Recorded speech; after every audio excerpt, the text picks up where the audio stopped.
More than often, as guitar players, we tend to use modeling units or reactive load setups like myself, and we listen to our sound through studio monitors.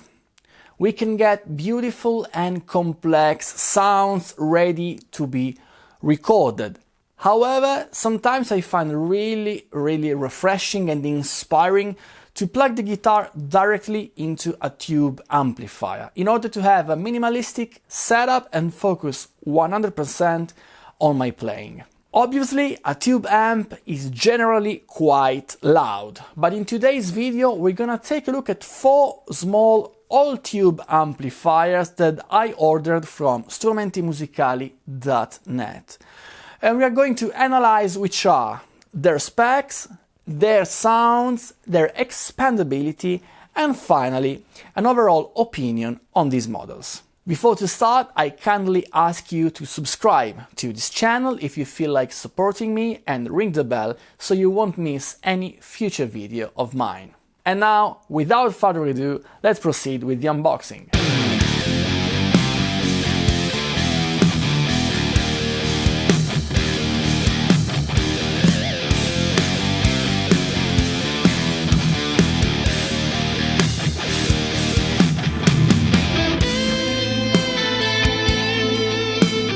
The Bugera V5 Infinium is a really simple amplifier. It has just one channel, a gain, volume and a tone knob, and a really appreciated reverb on board. It has an EL84 tube in the power section that delivers a maximum power of 5 watts that can be attenuated to 0.1 watt. It has also a phone's output, but it doesn't have an effects loop, and the speaker is an 8-inch bi-turbo sound. The Fender Bassbreaker 007 is a bit larger than the previous model. We have a 10-inch speaker and 7 watts of power delivered by an EL84 tube. We have again volume, gain controls, but we have also a 3-band EQ with bass, middle and treble controls. Sadly, we don't have any reverb and neither the effects loop. However, we have a treble boost that lets us reach higher gain, distorted tones. The Supro Delta King 8 is the smallest and lightest amp of the 4 amps we're gonna take a look today. It's a 1-watt amplifier with an 8-inch speaker, no reverb and no loop effects, but we have just gain, volume and a tone control, plus a switchable gain boost. Finally, the Blackstar HT5 is for sure the most complete and modern amp of the ones I have here today. It features 2 channels with 2 voices each, a 3-band EQ for the overdrive channel that together with the ISF control that you can find in many Blackstar amplifiers that lets you define the character of the amp, leaning more to a British or an American tone. And that gives you a big tonal sculpting possibility. This amp features also a reverb and a foot switch for selecting the channel and the different voices. It has also an effects loop, a power attenuation switch for reducing the wattage to half of a watt, a line input for connecting an audio source if you want to play directly on some backing tracks, the possibility to record directly on your computer via USB, an emulated speaker output for connecting the phones, and it features a bigger 12-inch speaker. Concerning expandability, so for connecting these amps in a bigger and more complex setup like a live situation if we need more volume, the Bugera can drive any cabinet that has more than a 4 ohms impedance. The Fender has the same possibility with 8 ohms or more, but it also features a line out if you want to use it, for example, to connect an external power amp. The Supro can't drive directly any cabinet, but you can use it as an overdrive to be plugged into another amplifier. And finally, the Blackstar can drive one 8 or 16 ohms cabinet or two 16 ohms cabs. I played more or less the same examples with each of the 4 amps. I mic'd them up with a SM57 at a decent volume, not too loud but not nighttime volume either. Keep in mind that the sounds that you will hear does not represent exactly what you would hear in the room, because of course there is no capturing of the room sound. However, you can get an idea of the different character of these amps and especially of the size of their speaker that I think is quite crucial for the final tone result. In order to get the desired tone, sometimes I will use some pedals, but let's start with the clean ones where I used just the guitar and the amplifiers.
For the second sound, I used the Maxon OD808 overdrive to give you an idea on how these amplifiers respond to pedals as well.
For the third example, I used the overdrive just on the Bugera and the Supro, while on the Fender and the Blackstar I just used the distortion of the amp.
On the fourth and final example, I use the exotic SL drive on the Bugera, the OD808 on the Fender and the Supro to boost their crunch tone, and on the Blackstar I didn't need any boost.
The Bugera V5 Infinium is one of the amps that I like the better, for its simplicity and for the nice reverb that works just fine. Too bad, as you could probably hear in the sound clips and especially on the clean sounds of this particular amp, there is a noise like a buzz or a rattle that I found to be a common issue on this model.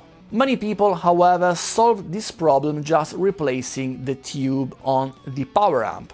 Excluding the buds issue, this amp has a really balanced tone, and it gave me a really nice feel of a proper tube amplifier. Really useful, I think, to improve that tone in your hands, or simply just relax and play some notes with a nice vintagey kind of tone and a pleasant reverb. Too bad I couldn't fully enjoy its sound due to the rattle noise. The Fender gave me kind of mixed feelings, since it doesn't have the reverb and neither you can add it in an effects loop. Of course, you can use it in front of the amp if you use a really clean sound, but honestly, on a Fender amplifier I was expecting to find a reverb, because I think that one of the purposes of this kind of amps is to sit down, just plug the guitar and enjoy playing some notes without worrying too much of connecting much gear. The amp sounds good even if it's a bit harsh, but maybe that will fade away slightly using the speaker over time. You can definitely feel that it's a more powerful amp than the others, even if it's just 2 watts more than the 5 ones, and also the speaker feels like it's bigger than 10 inches one, and it seems like to move more air even than the 12 inches one that you can find in the Blackstar. The Supro has a really cool look. It's really lightweight and it sounds fine. It's maybe lacking some fatness and some bottom end, but if it would have the reverb, it would be a great option for home or to be carried around every situation. You don't need to be loud. It has a very particular sound that could be used in the studio to capture that vintage small amp tone that you can hardly get from a 12-inch speaker, like the Zeppelin-like tone that they played before. And finally, the Black Star is a more modern amp that covers many territories. It lacks maybe a bit of personality, but for sure you can play many more different musical genres. I actually really like it. It's really a clever product, and I think it could be a great choice for all the people that want to get their first tube amp that plays nice at any volume despite the 12-inch speaker. That actually surprised me, because usually that kind of speaker tends to play good from a certain volume and up. Let me know in the comment section down below which amp you liked better. I want to thank again strumentimusicali.net that gave me the chance to make this video for you. If you don't already, consider subscribing to my channel, it will be very appreciated. And that's all for today, guys. Thank you very much for watching and see you next time. Ciao!